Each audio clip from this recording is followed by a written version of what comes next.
It was the kind of Saturday morning that begged for a complete surrender to idleness. The sun, a warm and benevolent force, was already high in the sky, and the air held the heavy, humid promise of a perfect summer afternoon. For Alex, a man who had built his life on a meticulous balance of work and well-earned rest, this was the pinnacle of relaxation. He sat on a chaise lounge, a book resting unread on his chest, watching the gentle, hypnotic undulations of his pool's surface. The water was a stunning shade of cyan, clean and inviting, a testament to the countless hours he poured into its maintenance. The scent of chlorine mixed with the faint, sweet perfume of jasmine from the climbing vines on the trellis. This pool wasn't just a luxury. It was his sanctuary, a quiet retreat from the relentless demands of his life.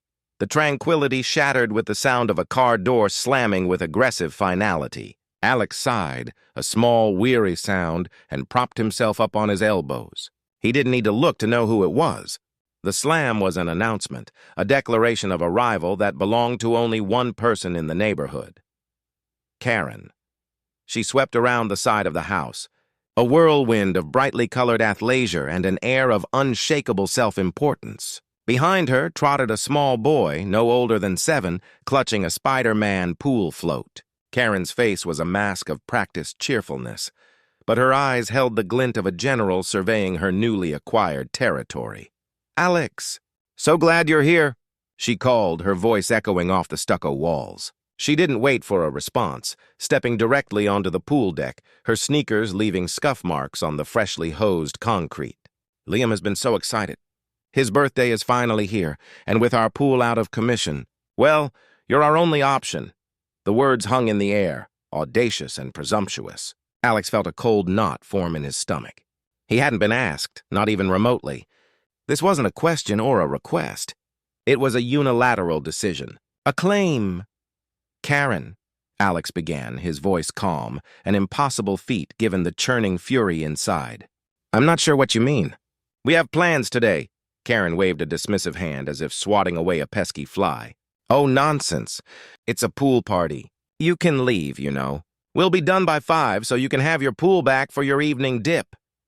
She laughed, a high, piercing sound that scraped at his nerves. "I've already told all the parents to just drop the kids off at your gate. They can all park on the street." He stood up, the book slipping from his chest and hitting the deck with a soft thud. "Karen, this is my property. You can't just invite a dozen kids and their parents to use my pool without asking." Liam, the little boy, looked at his mother, his face a small, hopeful beacon. "Are we really having my party here, Mom?" Karen knelt down, her voice softening into a cloying coo. "Of course we are, sweetie pie. Mr. Alex is being so generous." She shot a pointed look at Alex, a silent command for him to play along. A part of Alex, the part that hated conflict and the mess it created, wanted to just give in, to let her have her way, suffer through the noise and the chaos, and then clean up the mess afterward. But another part, the part that had worked and saved and built this home as his private fortress, felt a righteous indignation that demanded to be heard. He took a deep breath. "My plans are to be right here, enjoying the peace and quiet. The pool is not available today." Karen's smile didn't falter, but a brittle edge crept into her tone. "You don't understand. Liam's party planner called yesterday to confirm. He's going to bring the bounce house and the DJ setup. You want to see the itinerary?" She pulled out her phone, ready to shove a brightly colored document in his face. "We're even having a customized banner made for the—" "No," Alex said, the word a hard, final stone. "No, you are not. I don't know who you spoke to or what you told them, but this is a mistake. The pool is not for rent and it's not for public use. It's my home." "I'm sorry about your pool, but that is not my problem." The cheerful facade finally cracked. Karen's face hardened, her lips thinning into a tight line. "Excuse me? My son's 10th birthday party is his 10th birthday party. Are you really going to tell a group of children that they can't celebrate because you want to— Read a book?" She gestured dismissively at the chaise lounge. "How selfish can you be? Do you know what a good party does for a child's self-esteem?" The mention of self-esteem was a cruel irony, given the utter lack of it in her own behavior. This wasn't about a child's feelings. This was about her own perceived importance and the convenience of others. Alex felt a strange calm descend upon him. The anger was still there, but it had cooled into a cold, hard resolve. He had tried to be reasonable. She had not. He had tried to be polite. She had not. He had tried to set a boundary. She had simply trampled over it. He reached for his phone, scrolling through his contacts. He didn't look at Karen. "I'm not going to argue with you, Karen. I'm telling you. This party is not happening here." "Oh, it's happening, sweetie," she said, her voice dripping with a condescending sweetness. "And I'm going to make sure everyone in this neighborhood knows what kind of person you are." Alex found the name he was looking for. He didn't reply to her threat. He simply turned his back on her, a gesture of dismissal that was more powerful than any shouting match.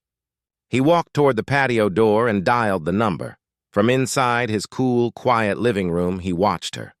Karen stood on the deck, still on the phone, her voice a series of agitated, high-pitched squeals. She was now pacing, pulling out her own phone, undoubtedly texting other parents. He could almost see the text messages. "Alex is being difficult. Trying to ruin Liam's party. He needed a plan, not a confrontation, but a solution. A karmic, elegant solution." His call connected. "Hi, is this Pool Pros?" "Yeah, this is Alex from Elm Street. Listen, I have an urgent request. I need a full pool maintenance check and cleaning today, as soon as possible." No, it's not an emergency. It's a preventative measure." The voice on the other end was a bit confused but professional. "Today? We're pretty booked up. I can maybe squeeze you in late afternoon?" Alex smiled, a cold, thin line. "No, that won't do. Let me tell you about my problem. It seems I have an unscheduled party about to happen. A very large one. I need my pool to be absolutely, perfectly clean and ready for a proper event later." He lowered his voice conspiratorially. "I'm expecting some surprise guests, and I want everything to be in perfect order when they arrive. Can you get someone here by 2? Or even earlier?" There was a long pause on the other end. "That's unusual. But you've been a good customer for years. I think I can pull some strings. We'll get our senior technician out there with the high-powered vacuum and the chemical test kit. He's a bit of a stickler for the rules." "What time is this party again?" "It starts at 2, Alex confirmed. "But you can get here any time before then. The sooner the better, really." He paused for a beat, a wicked little thought forming. "Just so you know, I think it's going to be a very crowded scene when you arrive. So, maybe bring a big truck. Something official looking." He hung up the phone just as another car pulled up to the curb. Karen's friends. They spilled out of the vehicle, carrying large, brightly wrapped gifts. Karen clapped her hands together, a general rallying her troops. "All right, ladies, listen up. Liam's party is officially on. He just said yes. He's so excited. He's already getting a special cleaning crew to come over and get the pool ready for us," she said loudly, her voice filled with a self-satisfied triumph, a complete and total misinterpretation of the conversation she had just overheard. Alex watched from the window. Karen and her friends set up coolers on his lawn, pulled out folding chairs, and began to inflate a giant rainbow-colored unicorn float. The kids from the new car ran past her, already shedding their shirts, racing toward the enticing blue water. Karen beamed. "All right, boys. First one in wins!" she shouted. A little boy with a shark-themed swimsuit took a running leap, a triumphant roar in his throat. Just as his bare foot was about to touch the water, a massive white truck with the logo Pool Pros Commercial and Residential Service emblazoned on the side rumbled into the driveway, blocking the entire street. A man with a severe, no-nonsense expression on his face stepped out, a clipboard in his hand. He didn't look at Karen. He looked at the water. "I'm here for the emergency chemical treatment and service," he announced, his voice booming with official authority. "Pool is closed until further notice." The little boy froze, one foot in the air.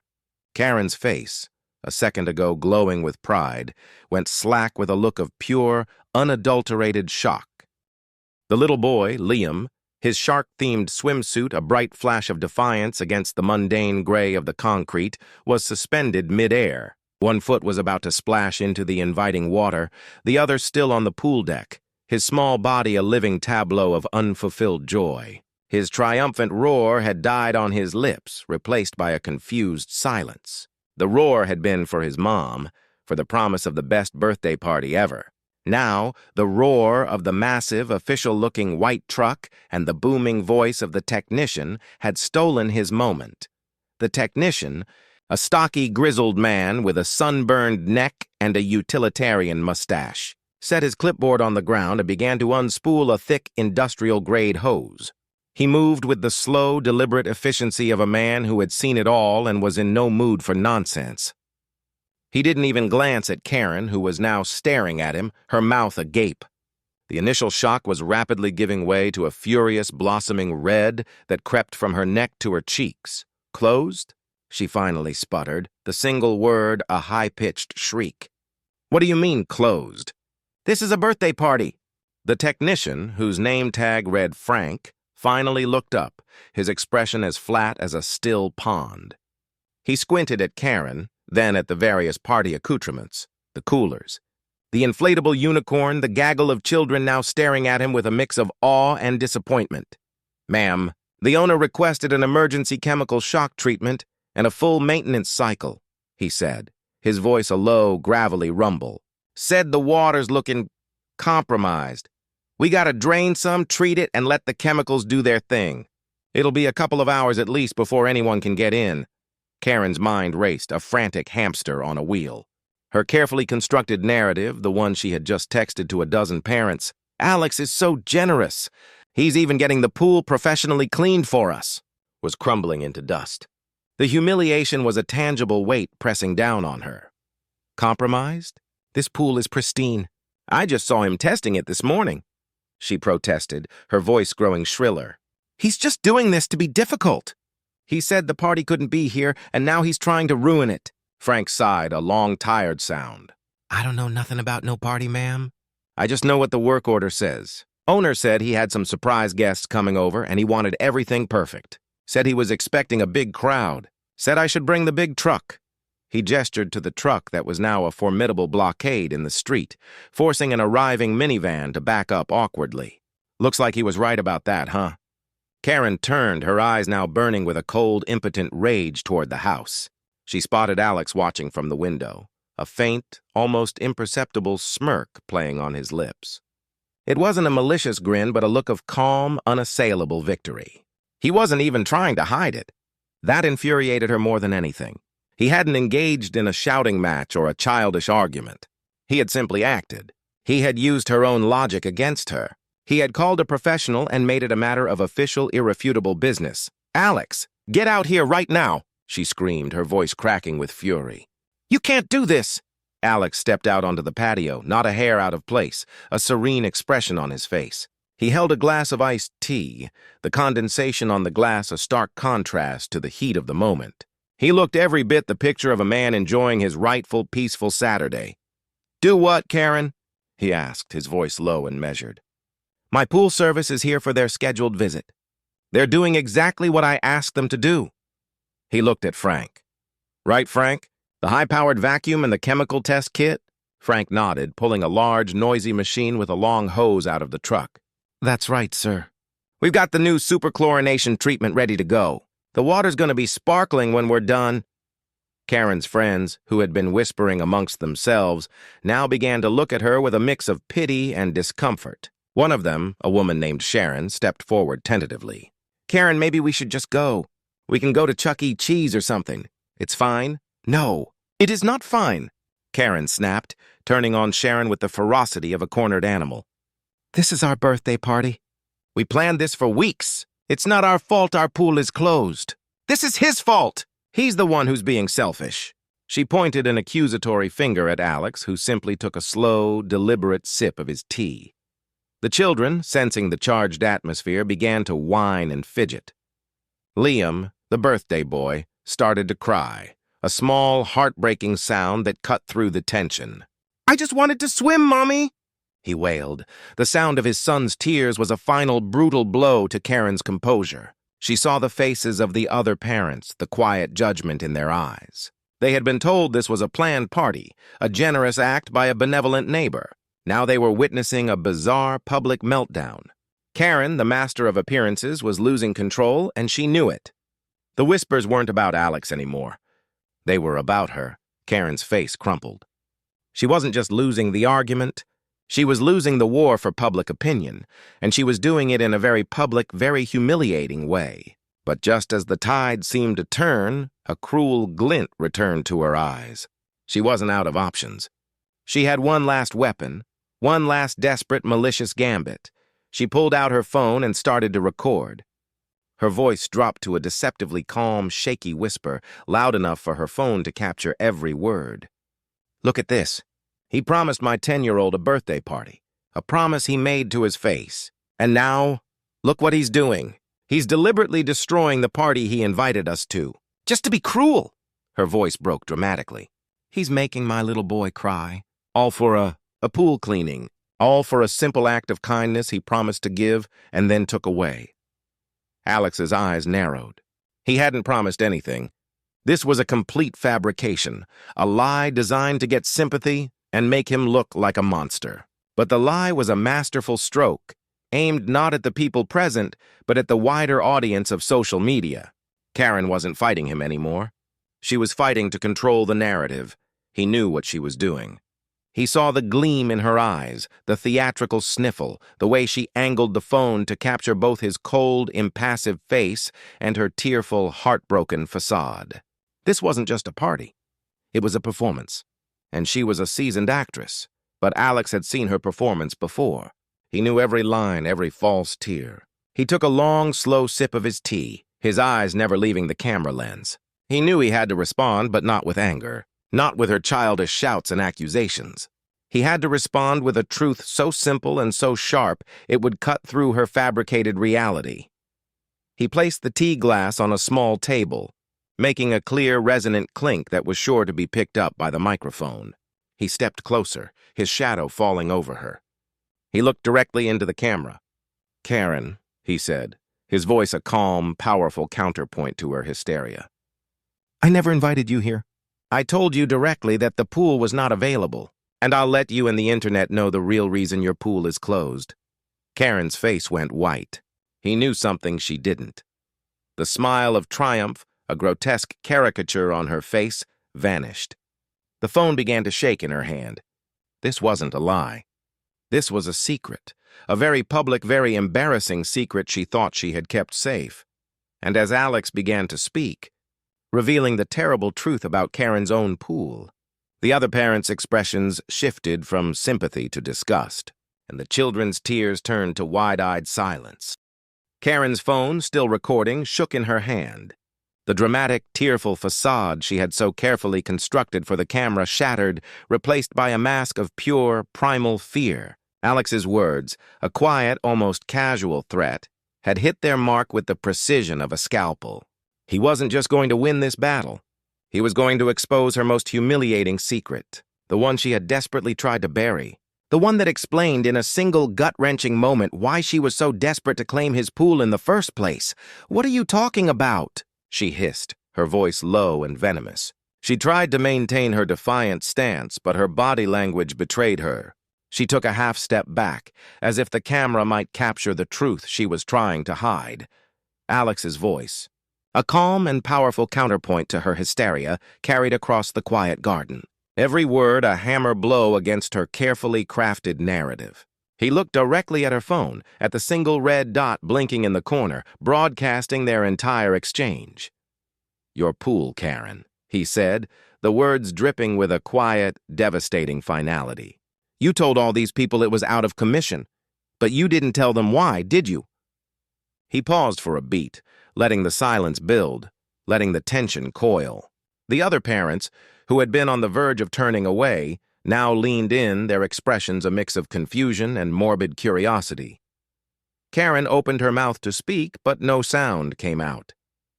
"She was cornered," Alex continued, his gaze unwavering. "You see, about 2 weeks ago I noticed a strange smell coming from your yard. A thick, almost metallic scent that wasn't right. And I noticed the color of your pool water wasn't right either. It was a kind of a murky, reddish brown. It looked sick." He lowered his voice slightly, as if sharing a terrible confidence. "So I called the city health department. I was concerned. And as it turns out, my concern was justified." A gasp rippled through the small group of parents. Frank, the pool technician, paused his work. his ear tilted toward the unfolding drama. The health department came out and did a series of tests, Alex went on, his voice a steady, relentless march toward the truth. They found an infestation, a rare and highly contagious bacterial infection in the water. They had to drain it all and treat the ground underneath it. The pool is not just out of commission, Karen, it's a biohazard. It's a public health threat. The words hung in the humid air like a thunderclap. The parents' faces, which had been a study in mild pity and concern, now contorted into expressions of pure, unadulterated disgust. Sharon, the timid friend who had suggested Chuck E. Cheese, clapped a hand over her mouth, her eyes wide with horror. Another mother pulled her child back from the edge of the pool deck as if it were a cliff. Karen finally found her voice, a desperate, frantic scream. "That's a lie! You're lying!" "It was just a little algae. We were going to fix it this week." But the lie was hollow, a pathetic defense against a truth that had already taken root. Alex pulled out his own phone and quickly found the official city notice. He didn't even need to show it to them. The look on his face, the quiet certainty in his eyes, was enough. "You came here," Alex said, his voice now colder than the iced tea in his hand, "and tried to use my pool, knowing that your own pool was a health risk. You put all of these children at risk because you didn't want to cancel a party." He pointed a damning finger at the little boy with the shark swimsuit, who had now been pulled back by his father. "You were willing to put Liam in contaminated water just to avoid having to admit you failed." Liam, hearing the name of his own pool spoken with such dread, began to wail again. This time his cries were not for the party, but for a deeper, more heartbreaking reason. He looked at his mother, his face a small, betrayed portrait of confusion. "Mommy, what's wrong with our pool? Is it sick?" The question was a final, devastating blow. Karen's phone slipped from her grasp, hitting the concrete with a soft thud. She stared at Alex, the humiliation of physical things suffocating her. She had been so sure of her victory, so confident in her ability to manipulate the situation, and now she was exposed, her lies laid bare for all to see. The other parents, one by one, began to move.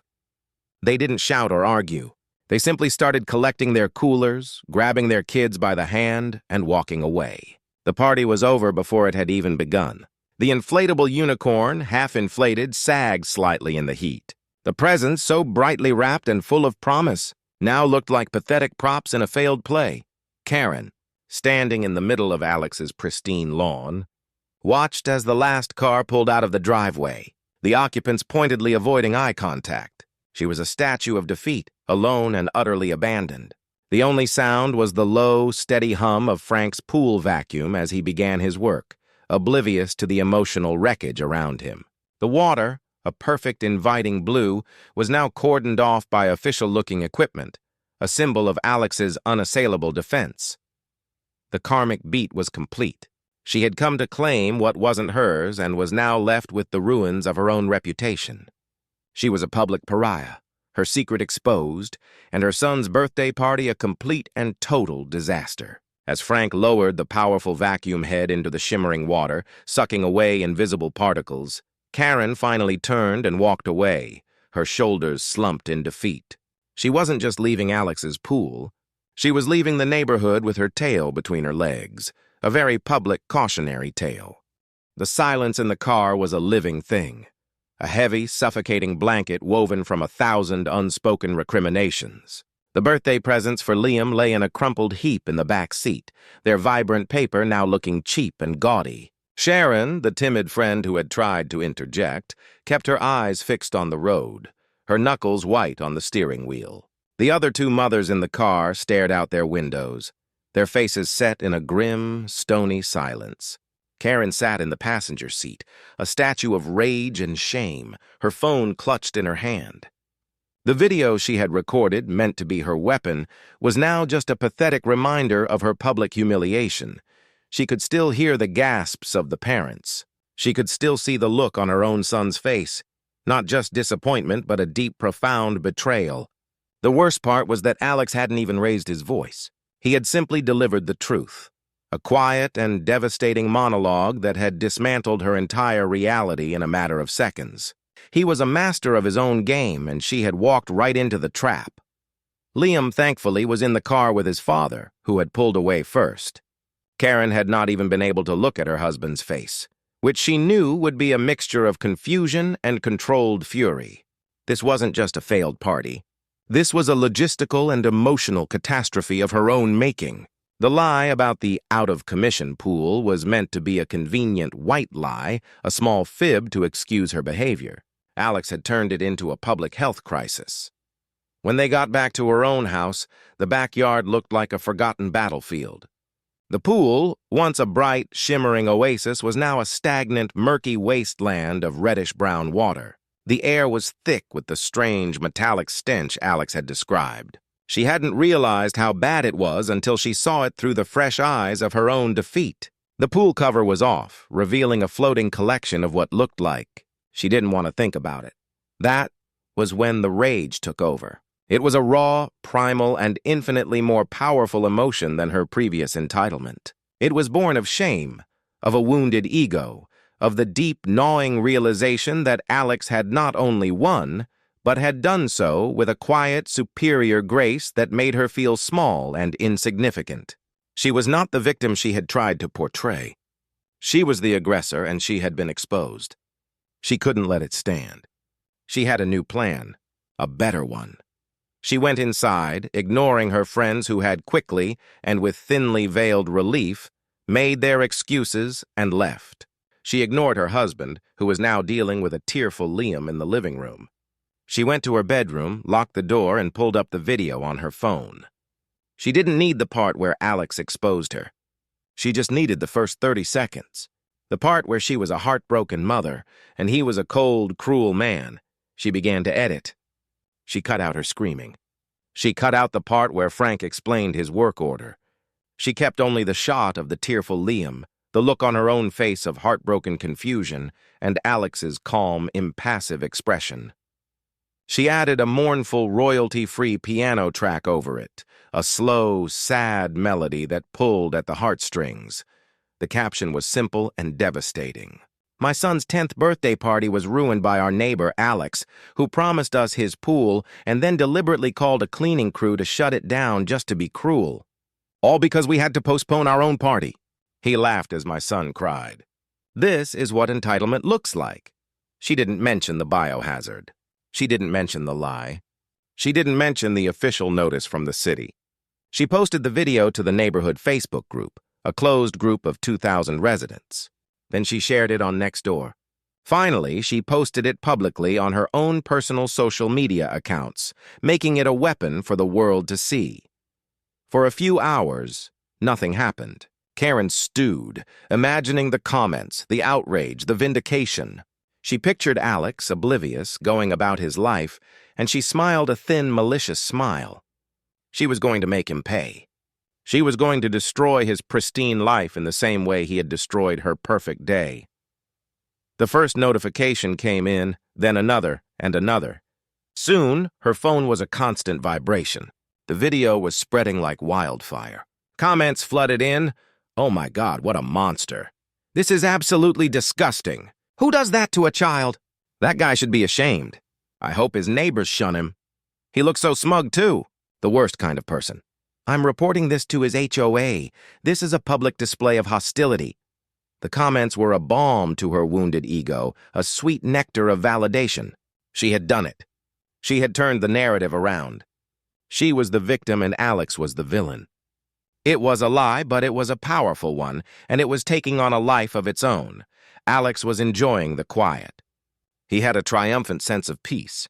He had stood his ground, defended his home, and in doing so, had exposed a blatant act of disrespect.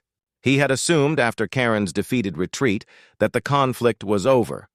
He was wrong. His phone buzzed. It was his work number.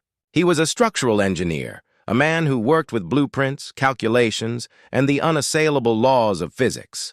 His boss, a man named Henderson, was not one for casual conversation. The tone of his voice was tense. Alex, you need to look at the community page. There's a video, a very, very bad video. I'm getting calls. One of our biggest clients just forwarded it to me and is asking if we can vouch for your character. What in the hell is going on? A cold dread began to creep over Alex. He pulled up the neighborhood Facebook group. The video was at the top of the feed, pinned by the admin. The headline screamed a lie. He watched the clip of Karen's shaky, tearful face, Liam's heartbreaking sob, and his own calm, unmoving face. The comments below were a seething, hateful mob. Someone had even found his professional profile and was leaving one-star reviews, calling him inhuman and cruel. The conflict had just been elevated. It wasn't about a pool anymore. It wasn't about property lines or disrespect. It was a digital war, and she had just launched a devastating first strike. His private victory had become her public ammunition. Her humiliation had been a temporary defeat. His, if he didn't act fast, would be permanent. He wasn't just defending his home anymore.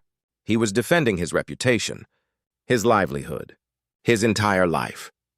He looked at his phone, the screen now a weapon in his enemy's hand. He knew he couldn't just tell the full story in a comment. No one would believe him. It would look like a desperate defensive rant. He couldn't just let it fester. The mob would devour him. He had to fight back, but not with angry words. He had to fight with facts, with proof, with a cold, calculated precision that would make her video look like the manipulative, fragile lie it was. A new resolve settled over him. He was no longer just a homeowner protecting his backyard.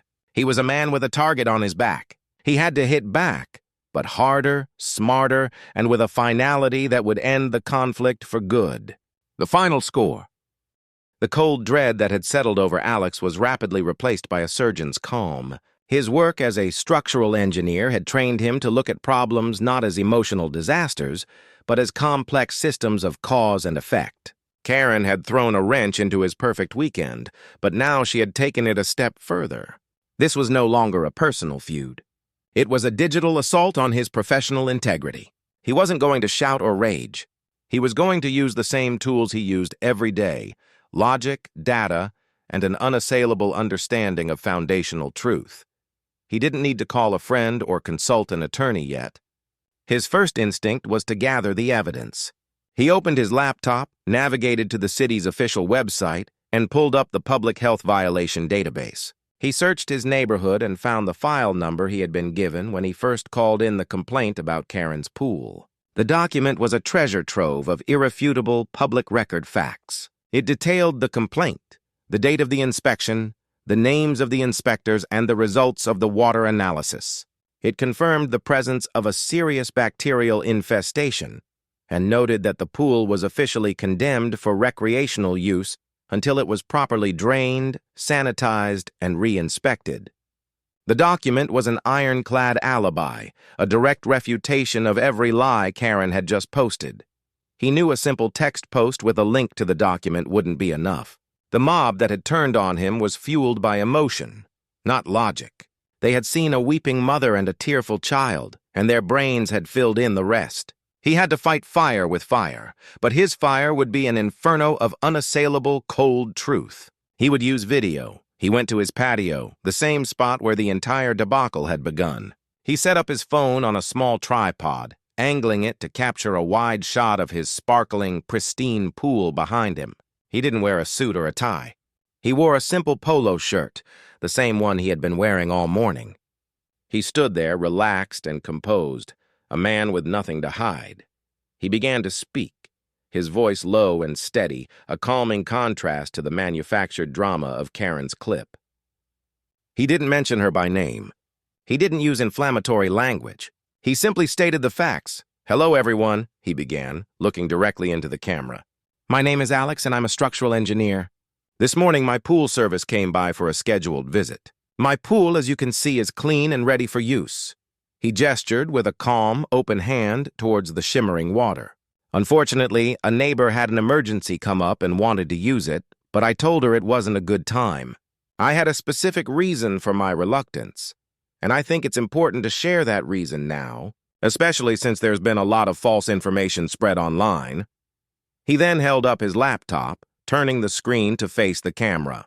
The official city document was pulled up, highlighted, and zoomed in. He read the damning details aloud, the report number, the address, the findings. He even read a direct quote from the inspector's notes. "Water presents a significant public health risk due to multiple strains of coliform bacteria." He looked back at the camera.